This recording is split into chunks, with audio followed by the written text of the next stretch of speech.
Okay, can I start by asking about Medgar ever since we're here? Sure. I think that the situation in Medgar Evers these days, as they're looking for another president, it's important that they find a president who will learn from the past. You know, obviously you want somebody who's going to create a bit of a new direction. However, you want somebody who is going to realize that, you know, Medgar Evers has always been a community-based college that has always interacted with the community, that when you've seen those presidents who have succeeded, those presidents who have not succeeded, it really has been, you look at Edison Jackson's tenure, President Jackson worked with the community. He realized it was a city university college, but also a college that worked with people and a college that worked with the local community. That's always been the strength of Medgar Evers. You've seen other presidents who have not done as well, and it's because they tried to they ignored the community component. And I think that's the biggest thing for whoever the next president is, to realize Medgar Evers needs a good academic leader, but Medgar Evers also needs somebody who realizes that Medgar Evers is tied to the community. That's been the problem in the past when it hasn't worked, and you saw what happened when it did. When Edison Jackson was here, it worked. I remember the former president before he got here, J. Carrington Chung, who did not create the relationships and the bonds with the community. That's the difference, and I think that's what's happened with the current president also. Okay, if and when you become mayor, one of your responsibilities would be to have a voice in who is named the next overall chancellor of CUNY. I mean, Goldstein has resigned as an interim chancellor, so can you connect?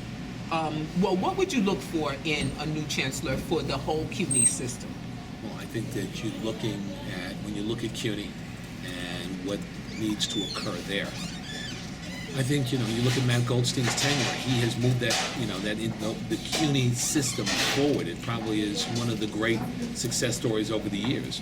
And you need to continue to move that school system forward. You need to continue to create the opportunity for students to get a quality education. You also have to make sure that you create access. And I think that is making sure that you don't, squeeze. That you're looking at a number of students right now. A lot of them will wind up in community college. We're going to have to do something working with the public school system to make sure that those students, what we're seeing in a lot of cases there, students coming out of the public school system without the tools necessary to get into the four-year institutions or even to do college level work.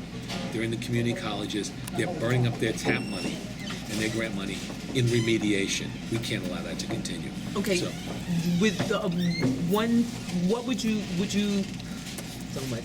Would you recommend that a program like that's at Paul Robeson, where the high school students will graduate in 6 years with a 2-year associate, the equivalent, would you recommend expansion of that type of program in technology or specialty fields like nursing or whatever? creating more career and technical education in the public school system.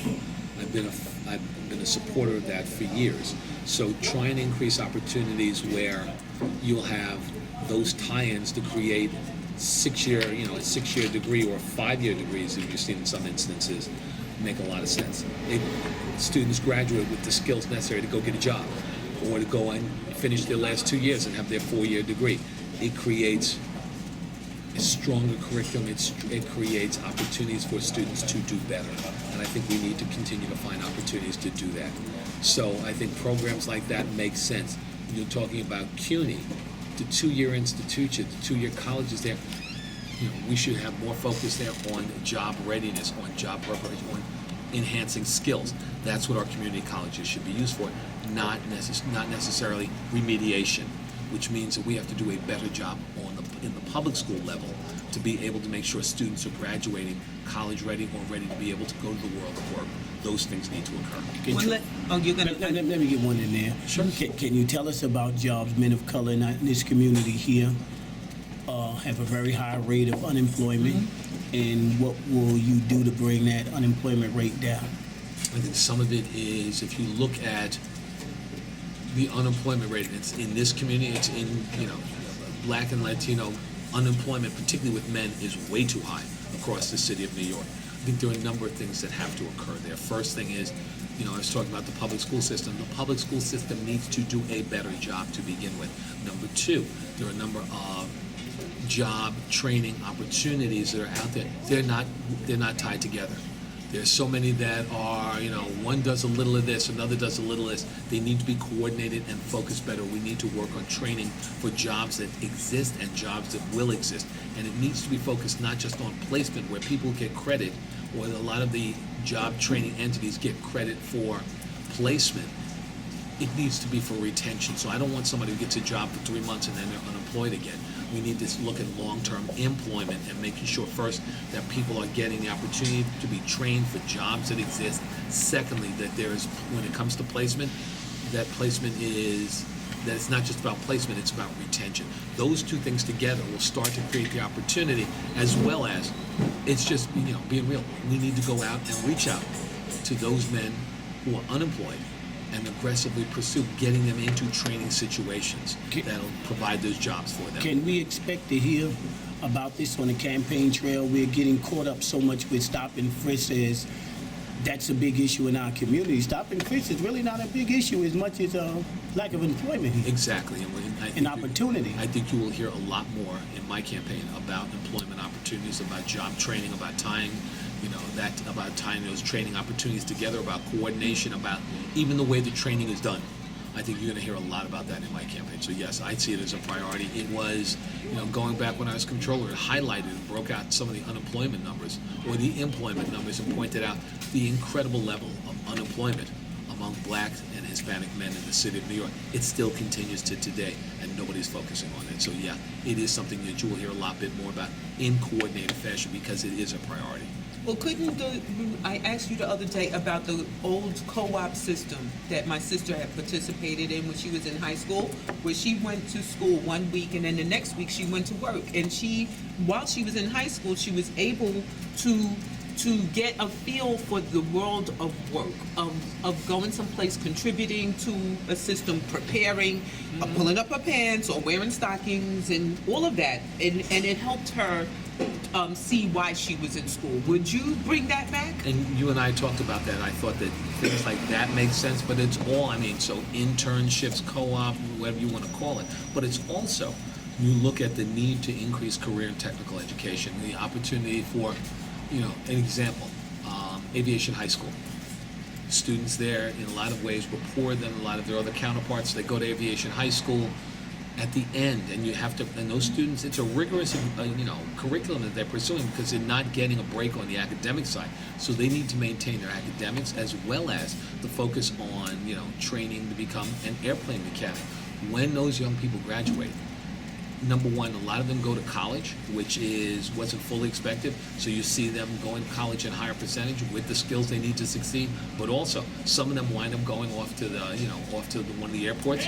You need to take 2 courses. You become an airplane mechanic.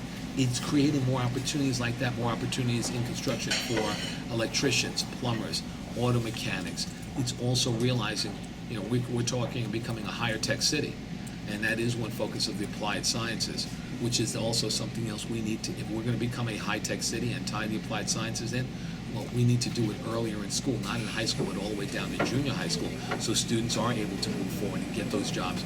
But it's also a question of, when it comes to career and technical education, you need to do other things so when students graduate, they either go to college and be able to compete, or the world of work with the skills they need to succeed. You need to do more of career and technical education, definitely. Co-op, things like that would be part of it. So when, years ago, you used to graduate, there were 3 different diplomas.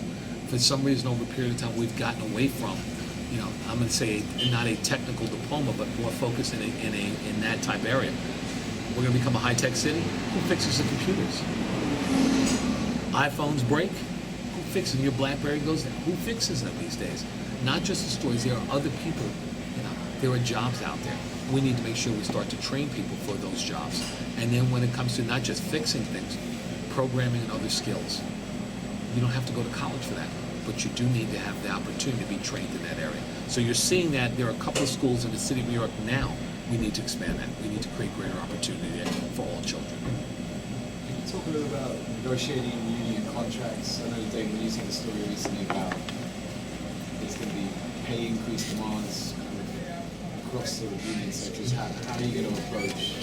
Well, I think that the Daily News article painted perhaps the worst case scenario. If you go back and look at it, look, I think that, and this isn't the first time I've said it, we're going to hit a period of time right now of it can't be business as usual.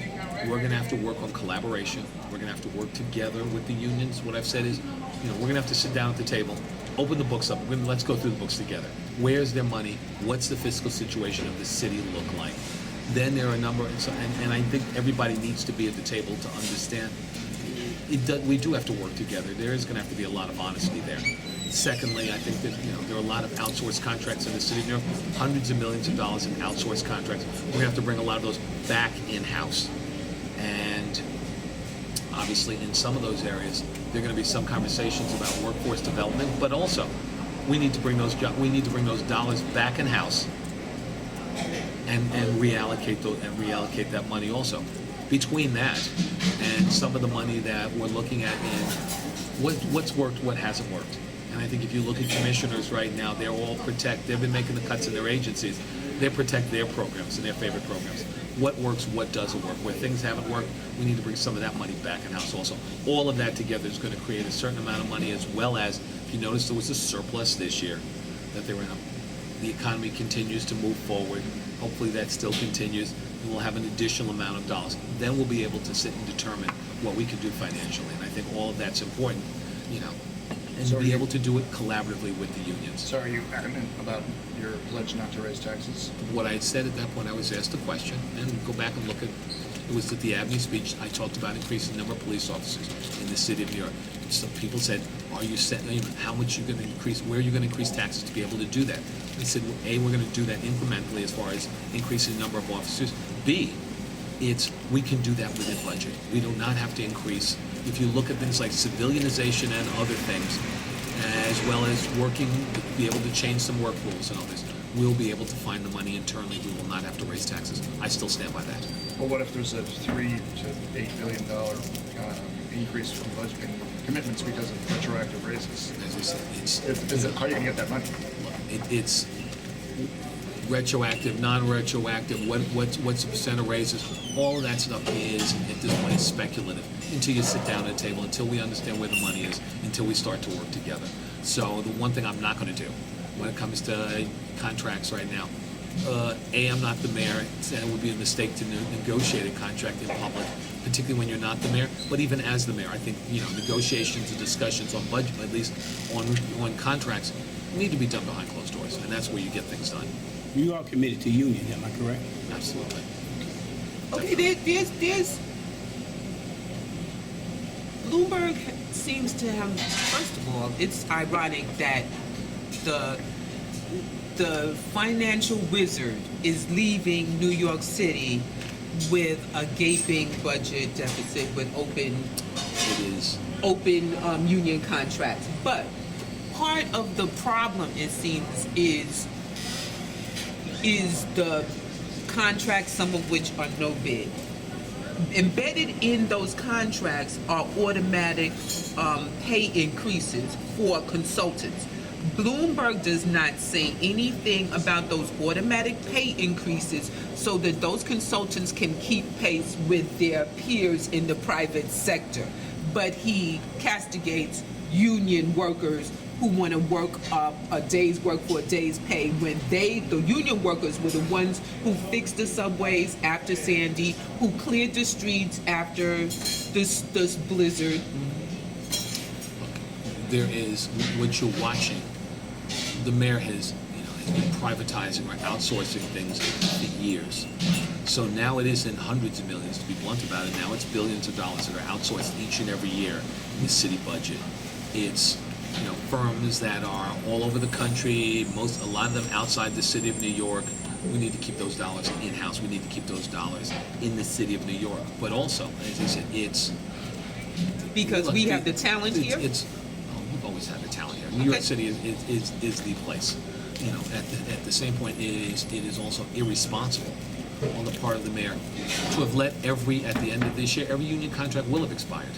So to point a finger right now and to say, wow, we have a fiscal crisis perhaps, or a real concern, he allowed it to get to that point, and negotiating contracts is part of the mayor's job and responsibility.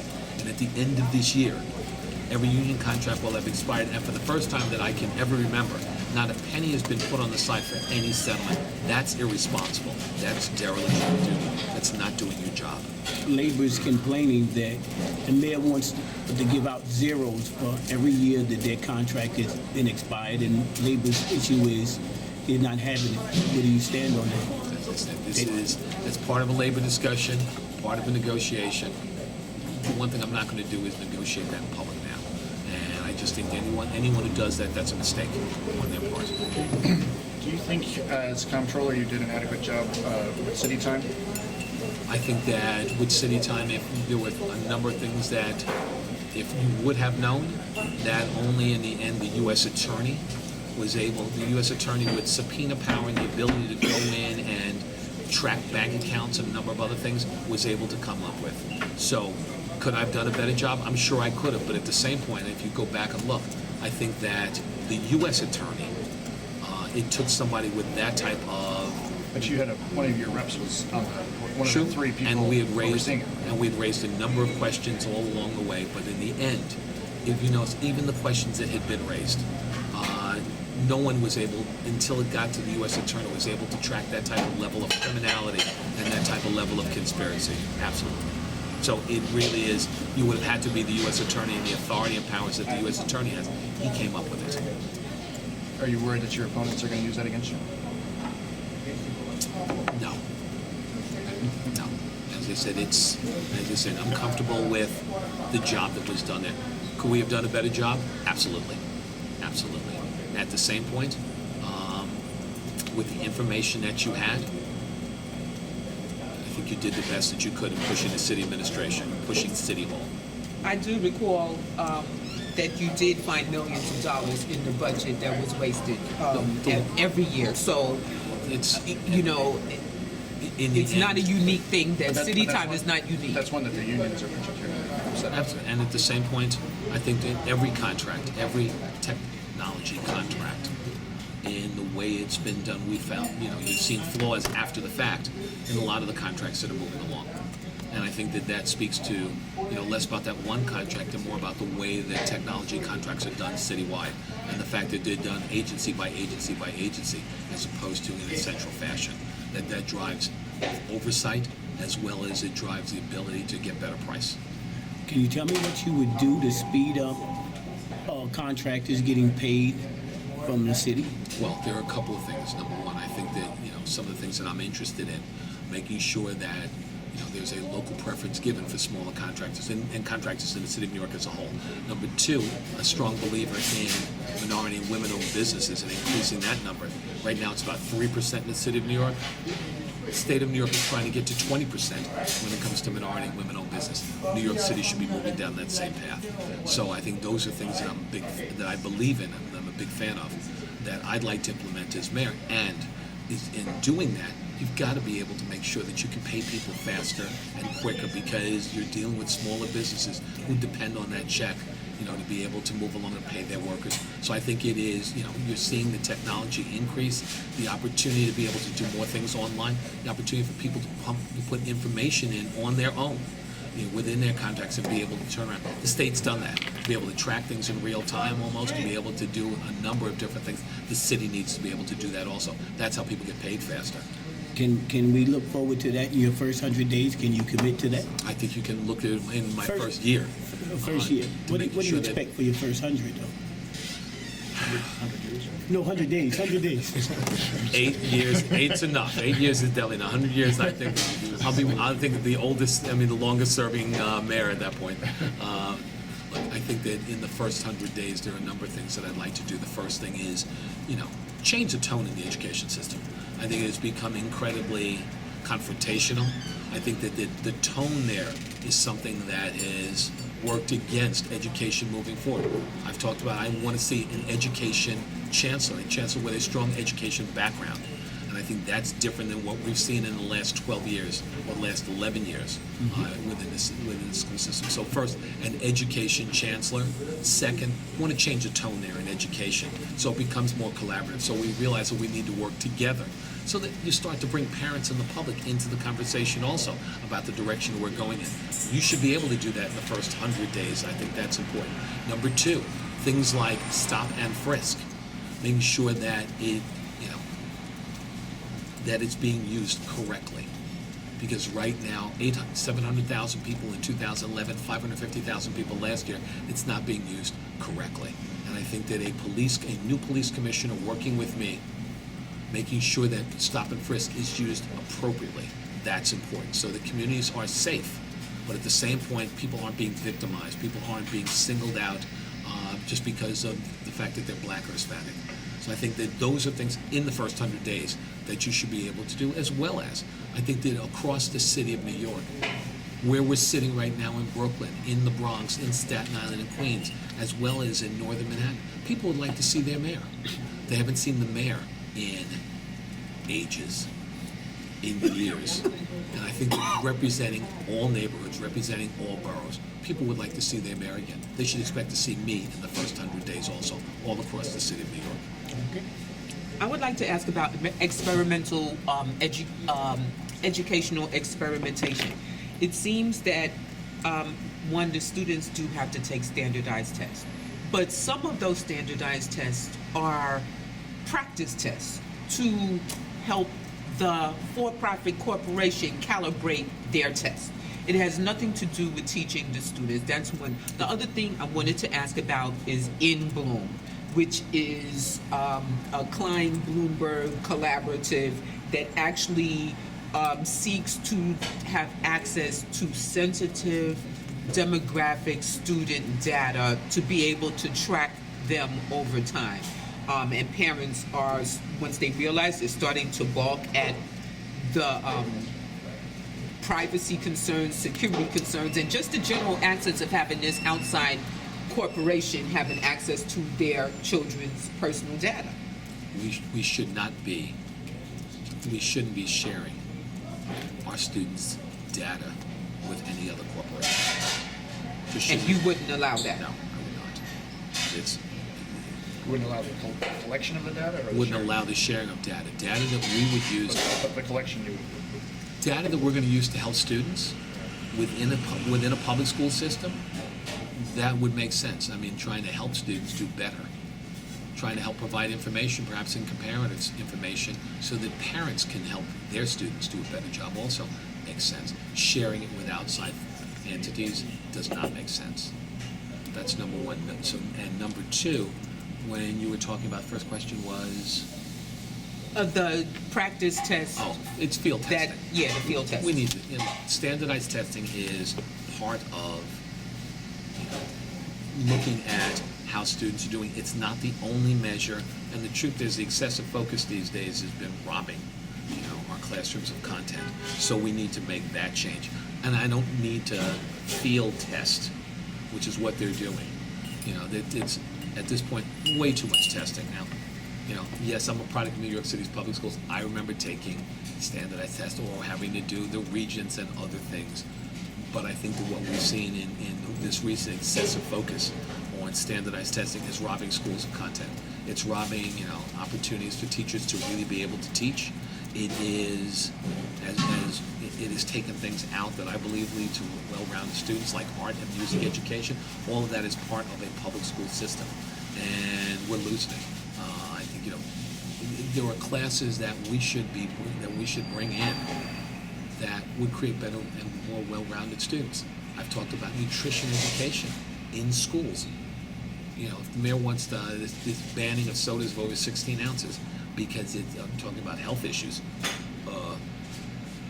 I'm against that.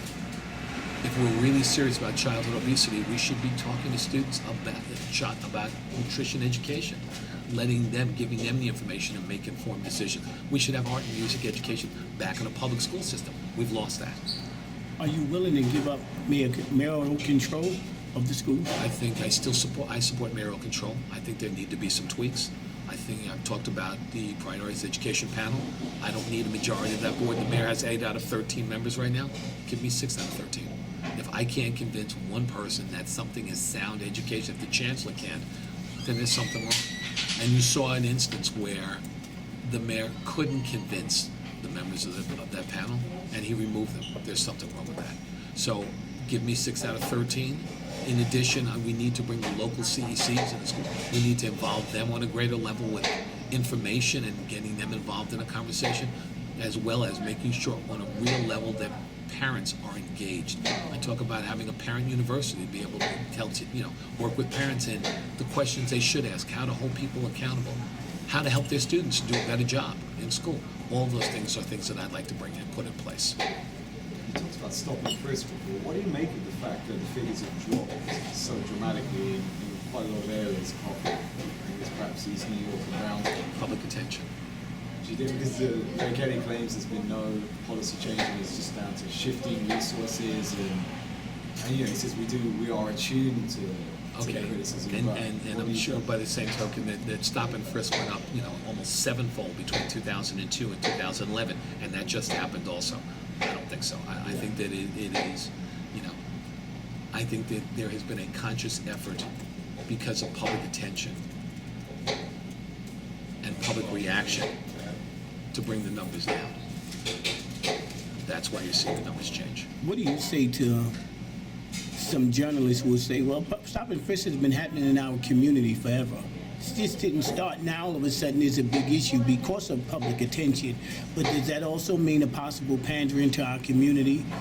Because nobody said nothing for years. There hasn't been a conversation. I think that what you've seen is the numbers have continued to escalate. Stop and frisk was an issue and brought up as an issue in 2009 in that mayoral election also. So this isn't, I remember bringing it up in 2009 saying it was a useful policing tool that was being misused and abused. And that was in 2009, and that's before the numbers even went up to 700,000. So in 2009, I remember, what were the numbers, 500,000? By then you had seen a 5-fold increase. It continued to escalate all the way up to almost 700,000 stop and frisk in 2011. There's something wrong. Have you witnessed this procedure? Yes.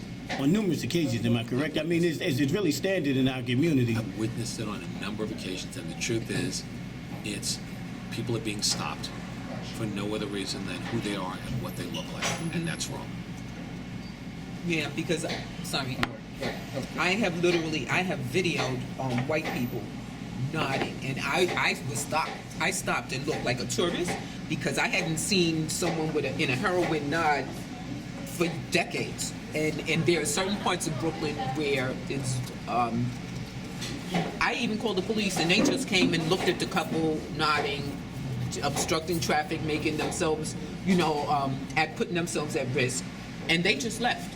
But if they were black, it would have been a whole other thing because they could have easily found paraphernalia. But that's what I wanted to ask is, when Bloomberg first took office, there were 15,000 people in the homeless shelters, and now there are 50,000, 20,000 of which are children. So apparently when he first came in office, he said that he was gonna get rid of homelessness as we know it, and then we found that what he would do is bust them out of the city. He would give them plane and bus tickets, and some people suspect a sort of ethnic or class cleansing in this city. Well, what would you do to kind of stabilize the homeless population? I mean, some people seriously need help. Other people had problems with foreclosure or being priced out of their apartments. I think there are a number of different things. I think first, it is trying to prevent people from becoming homeless. So if you look at the cuts that have been made to legal aid in other places, you want to make sure that people aren't defended in court. That increases the number of homeless individuals first. Number two, it is, if you look at the thousands of vacancies, an excessive number of vacancies in the housing authority developments in the middle of a huge housing crisis, particularly when it's been discovered that there is money that is there. That leads to additional homelessness. In fact, that there are apartments that should be there, that people should be in, that aren't. And, if you go back and look, there are a number of audits that I did when I was controller that pointed out the excessive amount of vacancies in housing authority developments. And that was, within NYCHA, yes, in the housing authority. They talk about, we're trying to create a critical mass to be able to renovate. And there were vacancies for 5, 6, 7 years. They weren't creating any critical mass. They were letting the number of vacancies increase. That leads to additional homelessness. Not working and providing social services to those when you get out and get them apartments. You're seeing a high rate of people coming back into the homeless stream again, so that they get an apartment, they're out for a while, and then they wind up back in a homeless facility months later. Because the services, you're not providing additional social services to them to be able to help them. All of those things go into trying to reduce the number of homeless. And then in the end, you don't start to focus on, you look at the mayor, they put the idea forward of infill proposal, where you're going to take housing authority land and lease it, really sell it. It's leased it for 99 years to do luxury housing. It's an opportunity to be able to build moderate and middle income housing there also on the grounds of the housing authority. All of that increases the amount of apartments that are available to and prevents people from winding up as homeless individuals. It's the mayor has created for years different excuses. The whole line about, well, people can land their private planes at the airport, get picked up in their limousine, and go to a homeless shelter. I don't think anybody's doing that. And turning around and asking people, well, can't you sleep on your cousin's floor? That doesn't reduce homelessness. There are a number of things that have occurred, as well as you're giving vouchers and other things to keep people in apartments. You've cut that back dramatically, also eliminate all of those things reduce homelessness. So is that safe to say you will be revamping NYCHA? I think it's everything from the structure of the board that doesn't work. You know something? Put a board in place that, I'm not sure how many members. I know that Assemblyman Keith Wright, that chair of housing, has put forward a 7-member board. Right now, the mayor is responsible for the housing authority, but is able to duck accountability by saying, well, it's the board, it's not me. I think that what you need to do is to accept accountability and responsibility. Let the mayor appoint whoever the head of the housing authority is. Allow the rest of the board. There should be residents. There should be some residents on those boards, as well as people who have experience in housing or management, and then be accountable for it. There's $1 billion that's sitting there. Make sure that the repairs are being done. Make sure that the elevators are working again. Renovate apartments, bringing them back on. Using money that you can. If you start to build on housing authority land, that generates revenue. Start to use that for the benefit of the residents of the housing authority. Stop stripping out over $100 million a year in both police protection and sanitation services. People in housing authority development pay rent. Not pay rent, they pay taxes. They're entitled to the same things that other people are. So there are a number of things that you need to do over there that will treat those 600,000 people who live in housing authority developments, treat them like the citizens of New York that they are, as opposed to second and third class citizens. Yeah, I've revamped the housing authority dramatically. We have time for like 1 or 2 more questions. And what would you say to critics who perceived you to be a new candidate this time around?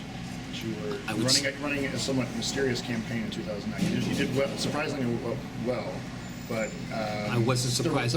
There weren't a lot of issues. You didn't seem to have a lot of fire at that time. Now you have it. So where did that come from? If you go back and look at the election in 2009, if people would have covered the election, they would have seen exactly what was going on. They would have seen crowds who were energized in a direction. It wasn't a surprise that I came so close in 2009 if people would have covered it. As a matter of fact, the surprise was that I didn't win in 2009. Well, so you certainly could have won, but yes, there were ideas out there that you could have.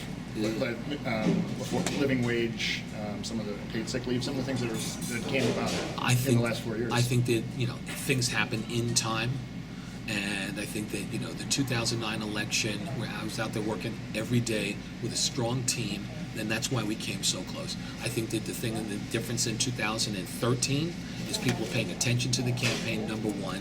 Number two, there isn't a sense of inevitability on the part of anybody else. So now people are paying a lot more attention to a race. And I think that there is some buyer's remorse out there also. It's kind of like, oops, if we only had realized the world would be different right now, and people are right about that. So I think that So you wouldn't have appointed Kathy Black? I think everybody knows that. 2009, I was talking about an educator as the chancellor. 2009, I remember going back in 2009 being asked if I'd retain Ray Kelly, and in 2009 I said no. So I think that there are a lot of things that people have come around to understand. Perhaps there were some things in 2009 there wasn't as much focus on, at least in the media side, and there is media attention now. And the truth is, look, do I think I'm a better candidate? If you don't learn from from what you go through, then there is a problem. And I think I'm a better candidate now in 2013 than I was in 2009. When can we expect the commercials? Tell you what, that's the one thing that I'm not focused on. It's all I'm out there is campaigning each and every day. I'm sure as we get further into the summer and get closer to the election, people will see commercials. Can you talk a little, like, the Democratic field's pretty crowded, or a little more crowded last week. How are you going to try and stand out? What's your strategy in that? All you can do is try and present a strong picture to the people of the city of New York, a strong vision for the future of New York City. Get out there each and every day. Have a strong campaign team that's able to execute it. But honestly, talk to the people of this city about a different direction, and about a direction for all, for working New Yorkers and working class people. I think that's what people want to talk about. I think that's the way you engage people, putting ideas forward in a different direction for the city. I think people are tired of the direction we've been going in for the last 12 years, and I think they realize the mistake in it now. And I think that they don't want to continue to go down that same path. So I think in talking about the future of the city of New York, talking about a direction for the city of New York, that's what's going to engage people. That's how I'm going to win this election, by talking about the future of the city of New York and engaging people each and every day. If you talk to your rival candidates, they'll say something very similar. So how? All I say to people is, be out there, but also I'm going to continue talking about those issues.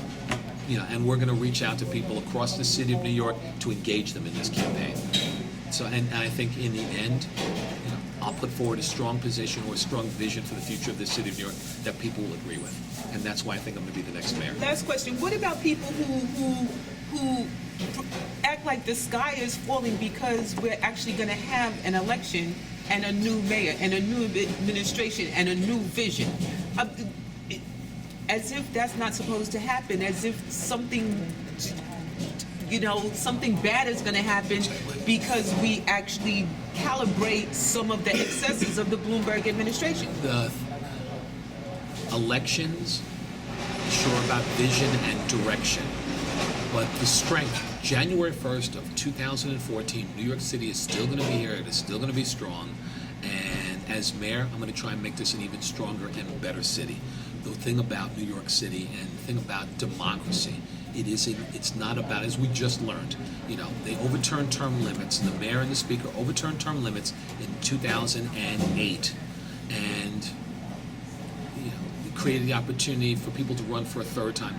New York City, Mike Bloomberg is the mayor of the city of New York for a third term, and we've been sitting here talking about fiscal situation, it's difficult, irresponsibility on the part of not doing contracts, no money being put on the side, an education system needs to go in a different direction, the housing authority that has been starved in so many different ways. There are a number of different things that someone would say, wait a minute, it isn't about one person. And the truth is, the strength of this city, the strength of the country and democracy is it's not about one person, it is about the people of this city. That's what makes us strong. It isn't the one individual. Do I want to be the mayor of the city of New York? Yes, it's to be able to lead a city of over 8 million people and make us stronger. So to everyone, New York City will continue January 1st of 2014. We're going to be better and stronger in the future.